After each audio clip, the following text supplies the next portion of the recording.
BSP की मुखिया मायावती ने पूरे देश में अंबेडकर के नाम पर आंदोलन का ऐलान किया है। शीतकालीन सत्र के आखिरी दिनों में सांसदों के बीच हुई झड़प ने संसदीय इतिहास को जिस तरह से कलंकित किया है और जिस अंदाज में हमने भारतीय जनता पार्टी और कांग्रेस उसके साथ साथ तमाम विपक्षी दलों को एक दूसरे के खून के प्यासे के तौर पर देखा और मुद्दा बाबा भीमराव अंबेडकर के अपमान का रहा, यह अपने आप में अप्रत्याशित है। ये जो अचानक से बीजेपी, कांग्रेस, तमाम क्षेत्रीय दल, बीएसपी, एसपी, आरजेडी, प्रायः सभी दलों का जो अंबेडकर प्रेम जागा है, इसके पीछे की कुछ गूढ़ तथ्य मैं आपके सामने रख रहा हूं। इसकी शुरुआत पहले से हुई 80 के दशक से, लेकिन पहले ताजा बात करते हैं। 2024 के लोकसभा चुनाव के नतीजे वो बुनियाद हैं जिसके आधार पर आज हम अंबेडकर के नाम पर इतनी बड़ी राजनीतिक झड़प और उसके साथ साथ हिंसा को देख रहे हैं। और वो इसलिए क्योंकि हिंदुस्तान में दलितों की आबादी तकरीबन 17% है, यानी 26 करोड़ मतदाता। लोकसभा के 543 सीटों में से 84 सीटें शेड्यूल्ड कास्ट के लिए रिजर्व्ड हैं। और अगर आप साल 2019 के लोकसभा चुनाव के आंकड़े देखें और उसका कंपैरिजन 2024 के लोकसभा चुनाव के आंकड़ों से करें तो बहुत कुछ स्पष्ट हो जाता है। जैसे कि 2019 में 84 शेड्यूल्ड कास्ट रिजर्व सीट में से 46 सीटें भारतीय जनता पार्टी ने जीती थी। कांग्रेस ने सिर्फ 6 सीटों पर बढ़त बनाई थी और जीत हासिल की। 2024 में जो लोकसभा चुनाव हुए उसमें 84 में से भारतीय जनता पार्टी की सीटें 46 जो कि 2019 में थी उससे घटकर 29 पर आ गई। और कांग्रेस जिसने 2019 में 6 रिजर्व सीट जीती थी एससी एसटी की, खास करके एससी की, उसकी सीटें 6 से बढ़कर 20 हो गई।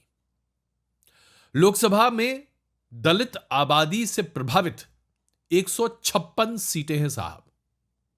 और यहां पर भी बहुत स्पष्ट दिखा कि 2024 के लोकसभा के चुनाव में 156 में से कांग्रेस गठबंधन ने 93 सीटों पर जीत हासिल की। भारतीय जनता पार्टी गठबंधन ने 57 सीटों पर ही जीत हासिल की। 2024 के नतीजे ठीक उलट थे 2019 के लोकसभा नतीजों के आधार पर। यानी कि वोट बैंक की राजनीति में दलितों का स्थान कितना बड़ा है यह आप समझ रहे हैं। दरअसल दलितों की आबादी हिंदुस्तान में मुसलमानों की आबादी से कहीं ज्यादा है। आधिकारिक तौर पर जो आंकड़े मैं आपके सामने प्रस्तुत कर रहा हूं 2011 के आंकड़े हैं। दलितों की आबादी 17% और मुसलमानों की आबादी 14% है। यानी कि दलित 3% ज्यादा थे 2011 में। आज जब हम 2024 में बात कर रहे हैं तो समझिए कि कितनी आबादी बड़ी है दलितों की मुसलमानों के मुकाबले। ऐसे में जब दलित और मुसलमान एक दूसरे के साथ आ जाते हैं तो यह एक विनिंग कॉम्बिनेशन बन जाता है, जिसका फायदा गैर भारतीय जनता पार्टी पार्टियों ने बड़े पैमाने पर उठाया। यही वजह है कि 80 के दशक में दलित वोट की होड़ में सभी प्रमुख पार्टियां लग गई थीं। अंबेडकर पॉलिटिक्स को अंजाम देने के लिए नई राजनीतिक पार्टियां भी खड़ी हो रही थी और दलितों को एक विनिंग कार्ड बनाने की कोशिश की गई।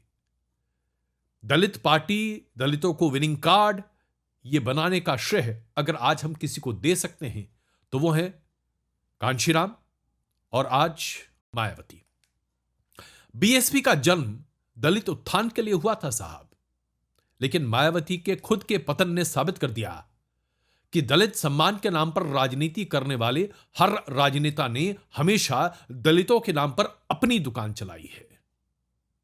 इससे पहले कि मैं आपको बताऊं कि हाशिए पर धकेले गए बाबा भीमराव अंबेडकर को कैसे पूर्व प्रधानमंत्री वीपी सिंह ने राष्ट्र सम्मान देकर शिखर पर ला खड़ा किया था, मैं आपके सामने कुछ ऐसे तथ्य प्रस्तुत करने जा रहा हूं जिसके बारे में कोई चर्चा करने को तैयार नहीं है। अंबेडकर के समकालीन नेताओं ने क्या अंबेडकर को उनकी जगह दी थी? दरअसल अगर आप इतिहास के पन्ने पलटेंगे तो आप यह पाएंगे कि चाहे कोई भी समकालीन नेता हो, बाबा भीमराव अंबेडकर के वक्त के जमाने के, उन सब लोगों ने बाबा अंबेडकर को सिर्फ टॉलरेट किया, उनका इस्तेमाल किया, लेकिन उन्हें कभी उनकी जगह नहीं दी। महात्मा गांधी, सरदार पटेल, पंडित नेहरू, हिंदू सभा के तमाम नेता, आरएसएस के प्रमुख और नेता, सभी लोग बाबा अंबेडकर से अपनी दूरी बनाकर रखते थे और ज्यादातर लोगों ने उन पर अपना विश्वास जाहिर नहीं किया था। यह सच मैं आपके सामने रख रहा हूं। 1930 में सेपरेट इलेक्टोरेट का खेल अंग्रेजों ने खेला। मुस्लिम लीग ने मुस्लिम बहुल इलाकों में मुस्लिम सीटों के आरक्षण की पैरोकारी कर मुस्लिम वोट के जरिए सेपरेट इलेक्टोरेट को एक सच्चाई बना दिया। बाबा भीमराव अंबेडकर भी सेपरेट इलेक्टोरेट की वकालत कर रहे थे। उनकी मांग थी कि दलितों को भी सेपरेट इलेक्टोरेट मिलना चाहिए, जिससे दलितों के लिए सीटें आरक्षित हों और दलित ही उस पर मतदान करें। क्या आप जानते हैं इसका सबसे बड़ा और प्रबल विरोध किसने किया था? महात्मा गांधी ने। महात्मा गांधी का यह मानना था कि हिंदू समाज अगर जातीय आधार पर बंट गया तो देश का बंटवारा होना तय है। इसके विरोध में महात्मा गांधी अनशन पर बैठ गए थे। 1935 में बाबा भीमराव अंबेडकर और महात्मा गांधी की बातचीत के बाद पुणे पैक्ट हुआ, जिसके बाद महात्मा गांधी के अनशन के जवाब में अंबेडकर साहब ने अपनी मांग को छोड़ा था। इसके बावजूद महात्मा गांधी और अंबेडकर के बीच में अविश्वास हमेशा बना रहा, वो कभी कम नहीं हुआ। मैं आपको 1946 में सरदार पटेल को महात्मा गांधी ने जो चिट्ठी लिखी थी उसका हवाला देकर उनको कोट कर रहा हूं। I am quoting Mahatma Gandhi. Ambedkar एक बड़ी समस्या है। उनके साथ किसी भी तरह के सहयोग और समझौते की बात बेमानी है। अपने मकसद को पाने के लिए वे हिंसा, अहिंसा, सत्य, असत्य में कोई फर्क नहीं मानते। वे कब हिंदू से किसी और धर्म के अनुयायी बन जाएं, पता नहीं, कहा नहीं जा सकता। और कब किसी और धर्म को छोड़कर हिंदू बन जाएं, यह भी कहा नहीं जा सकता। उनकी राजनीतिक समझ और खेल दोनों खतरनाक है। यह महात्मा गांधी ने चिट्ठी लिखकर सरदार पटेल को भेजा था। 1946 दलितों के सेपरेट इलेक्टोरेट के मुद्दे पर हिंदू महासभा ने उनका खुलकर विरोध किया था। लेकिन इससे पहले यह तथ्य मैं आपके सामने रखना चाहता हूं कि आज मनुस्मृति को फाड़ने को लेकर इतना बवाल मच रहा है, लेकिन 1927 में महाराष्ट्र में दलितों को एकजुट करने के लिए आयोजित महाड सत्याग्रह के दौरान 20 मार्च 1927 को बाबा भीमराव अंबेडकर की उपस्थिति में मनुस्मृति की प्रतियों को जलाया गया था, फाड़ा गया था। यह बात महाराष्ट्र में और उसके अलावा तमाम हिंदू नेताओं को बहुत चुभी थी। 1936 में हिंदू महासभा के भाई परमानंद और आर्य समाज के दबाव में लाहौर में अंबेडकर के भाषण को कैंसिल किया गया था। इस भाषण में अंबेडकर जातीय प्रथा की समाप्ति की पैरोकारी करने वाले थे, लेकिन इस भाषण को नहीं होने दिया गया। और उसके बाद 1936 में ही हिंदू महासभा ने अपने पूर्व प्रेसिडेंट बीएस मुंजी की अगुवाई में बाबा भीमराव अंबेडकर के साथ समझौता किया कि अंबेडकर हिंदू समाज के विभाजन के बीज नहीं बोएंगे। एक और तथ्य आपके सामने रखता हूं, बहुत कम लोग इसकी चर्चा कर रहे हैं। आरएसएस के वीडी सावरकर ने बाबा भीमराव अंबेडकर के साथ हमेशा अच्छे संबंध बनाकर रखे। जातीय प्रथा को खत्म करने की पहल का समर्थन सावरकर ने हमेशा अंबेडकर के साथ मिलकर किया। लेकिन 1992 में हिंदू पर्सनल लॉ के कोडिफिकेशन का बिल जब सामने आया तो पूरे के पूरे आरएसएस और उस वक्त के सभी हिंदू संगठनों ने अंबेडकर का बहिष्कार किया था। श्यामा प्रसाद मुखर्जी ने अंबेडकर के हिंदू कोड बिल और उनकी सोच को हिंदू समाज के लिए सबसे बड़ा खतरा करार दिया था। माना जाता है कि अंबेडकर पर इतना दबाव पड़ा तमाम हिंदू संगठनों की वजह से, और इस वजह से भी कि पंडित नेहरू ने अपने ही लॉ मिनिस्टर का समर्थन नहीं किया हिंदू कोड बिल के मुद्दे पर, कि 6 लाख दलितों के साथ बाबा भीमराव अंबेडकर ने बौद्ध धर्म अपना लिया। इसमें कोई शक नहीं है कि पंडित नेहरू और बाबा भीमराव अंबेडकर के संबंध कभी भी अच्छे नहीं रहे। गांधी जी की विचारधारा के आधार पर पंडित नेहरू ने अंबेडकर पर कभी भरोसा नहीं किया। हम इस बात से ही समझ जाएं कि पंडित नेहरू और अंबेडकर के संबंध कैसे थे। जब बाबा भीमराव अंबेडकर का निधन हुआ, उस वक्त नेहरू ने कहा था, भारतीय राजनीति में अंबेडकर एक विवादास्पद राजनीतिज्ञ रहे हैं। यह एक वाक्य पंडित नेहरू का अपने आप में काफी है बताने के लिए कि अंबेडकर साहब के बारे में उनके विचार क्या थे। महात्मा गांधी और पंडित नेहरू से काफी प्रभावित रहने वाले अंबेडकर की जीवनी लिखने वाले धनंजय धीर ने जो लिखा है वो मैं अब आपको कोट कर रहा हूं। यह धनंजय वीर साहब का है, जो कि बायोग्राफर है अंबेडकर साहब के। अंबेडकर ने अंग्रेजों का काफी साथ दिया था। उन्होंने हिंदुओं का बहुत अहित किया। बात बात में पलटी मारने वाले अंबेडकर पर उनके किसी भी समकालीन नेता ने भरोसा नहीं किया। अंबेडकर अपनी सोच और अपनी लक्ष्य की प्राप्ति के लिए किसी भी हद तक जा सकते थे। बहुत कम लोग हैं जो इस बात की चर्चा करते हैं, लेकिन आज यह तथ्य मैं आपके सामने रख रहा हूं। एक और बहुत बड़ा तथ्य जिसके बारे में आपको चर्चा नहीं मिलेगी। हम सब जानते हैं कि 1946 में कॉन्स्टिट्यूएंट असेंबली में अंबेडकर चुनकर आए थे, लेकिन क्या आप जानते हैं कि वो पहले मुंबई से चुनकर आना चाहते थे, मुंबई प्रोविंस से। मुंबई प्रोविंस से वो चुनाव अपना नहीं जीत पाए, और इसको जानते हैं आपने किसने इंश्योर किया था? सरदार पटेल ने, क्योंकि बॉम्बे प्रोविंस में पत्ता भी नहीं हिलता था सरदार पटेल की मर्जी के बगैर। और यही वजह थी कि कॉन्स्टिट्यूएंट असेंबली में अपनी जगह बनाने के लिए बाबा भीमराव अंबेडकर को मुस्लिम लीग का सहारा लेकर बंगाल से चुनकर आना पड़ा। उनकी एंट्री बंगाल से हुई थी, बॉम्बे प्रोविंस से नहीं हुई थी। सरदार पटेल ने अंबेडकर के बारे में क्या कहा था, मैं अभी सरदार पटेल को कोट कर रहा हूं। मेरे दलित भाइयों, यह कभी मत भूलिएगा कि अंबेडकर और नगप्पा साहब भी एक दलित नेता उस वक्त के प्रमुख रहे थे। यह कभी मत भूलिएगा कि अंबेडकर और नगप्पा ने हमारे देश के साथ क्या किया है। इनकी चलती तो देश का एक और विभाजन होता।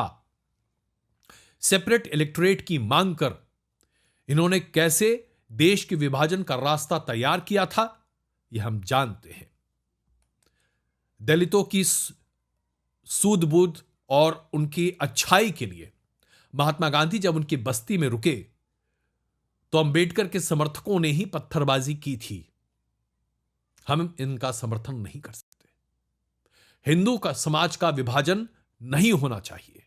यही हमारा लक्ष्य है कि हिंदू समाज एकजुट रहे।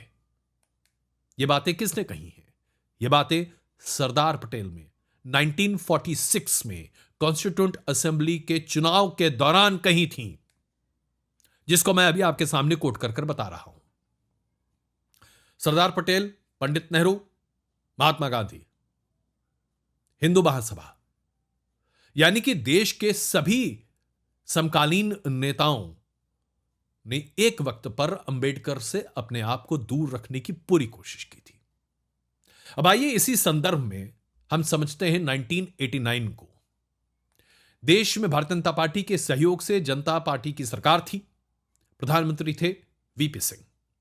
राम मंदिर का आंदोलन अपने पीक पर था। रथ यात्रा लिए लालकृष्ण आडवाणी वीपी सिंह की नैया को डुबोने की पूरी तैयारी कर चुके थे। कमंडल के जोर के सामने वीपी सिंह की सरकार डूबती हुई नजर आ रही थी। अपनी सरकार को बचाने के लिए, अपने प्रधानमंत्री पद को बचाने के लिए और इतिहास के पन्ने में खुद को एक बहुत बड़े बदलावकारी के तौर पर दर्ज कराने की सनक की वजह से वीपी सिंह ने बाबा भीमराव अंबेडकर को सबसे पहले भारत रत्न से सम्मानित किया, क्योंकि वह जानते थे कि दलित समाज को अगर प्रेरित करना है तो एक ही नाम है जो पूरे दलित समाज को जोड़ता है, और वह है अंबेडकर।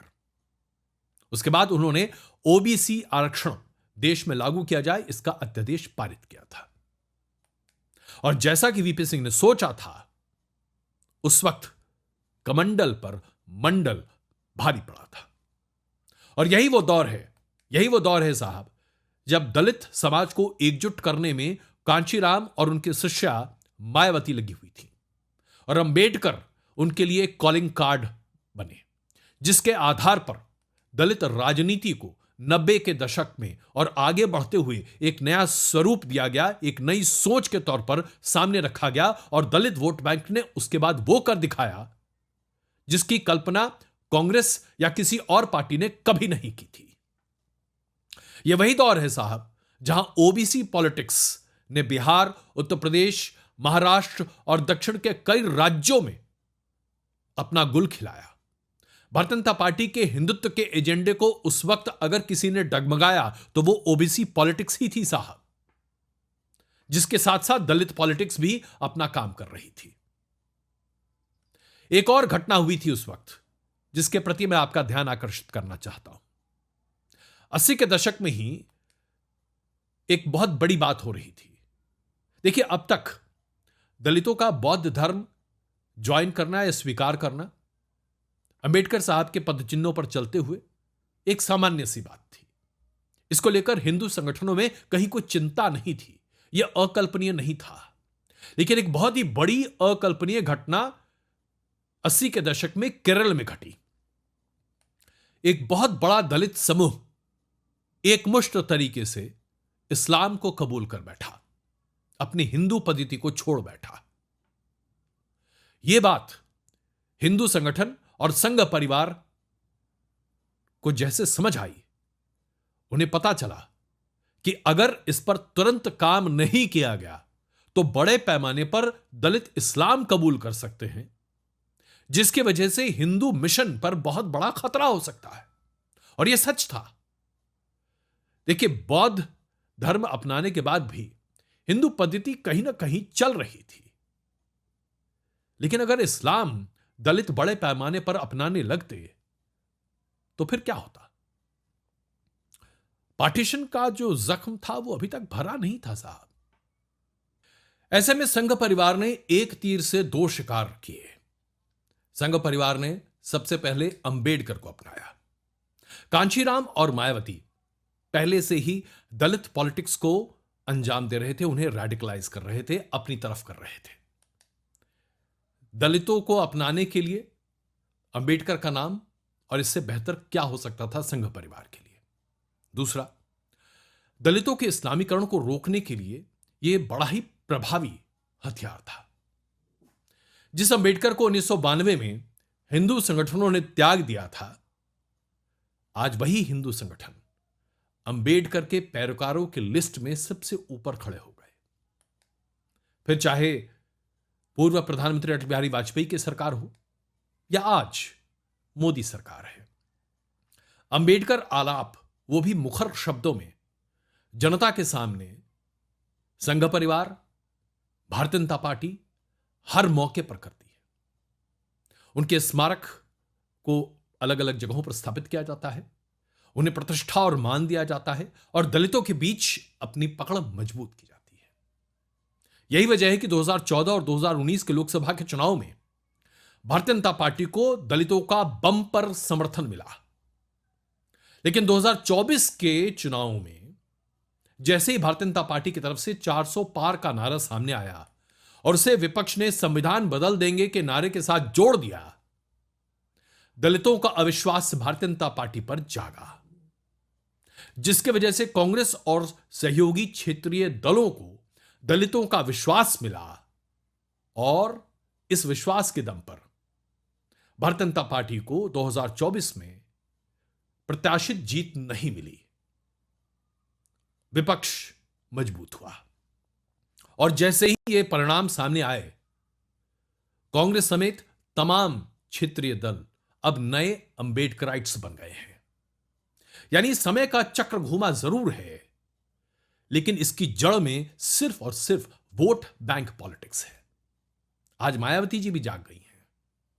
वो भी अपने सर्वाइवल के लिए, अपने वोट बैंक को तलाशने के लिए सड़क पर उतरने को तैयार है। हर दल आज अंबेडकर को भगवान मानने के लिए अपनी जान देने को तैयार है। लेकिन एक वक्त था साहब जब राजनीति के सभी किरदार बाबा भीमराव अंबेडकर से किनारा कर रहे थे। एक काल था जब अंबेडकर को तिरस्कृत किया गया था, क्या क्या नहीं कहा गया था उन्हें। आज उन्हीं अंबेडकर को देश के राष्ट्रपिता के तौर पर मानने के लिए हर कोई तैयार है। इसे कहते हैं समय का चक्र साहब, क्योंकि वोट है तो सत्ता है, सत्ता है तो राजनीति है, राजनीति में सब जायज है। इसीलिए आज आप देख रहे हैं अंबेडकर राइट्स की नई बाढ़।